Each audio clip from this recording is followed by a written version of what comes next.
Magandang hapon. Narito na ang pinakahuli sa alagay na ating panahon ngayong araw ng Miyerkules, January 8, 2025.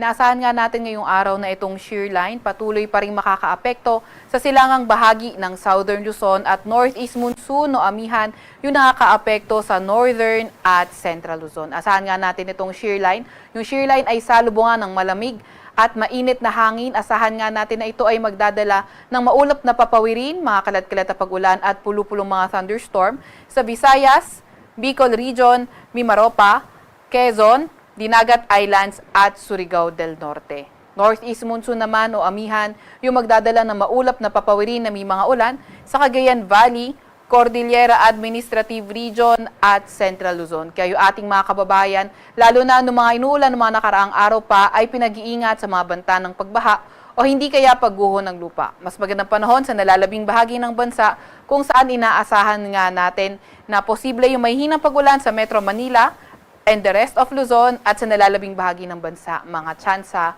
ng mga localized thunderstorms. Sa kasalukuyan, wala pa rin naman tayong namomonitor na low pressure area or bagyo sa loob or malapit sa ating Philippine Area of Responsibility.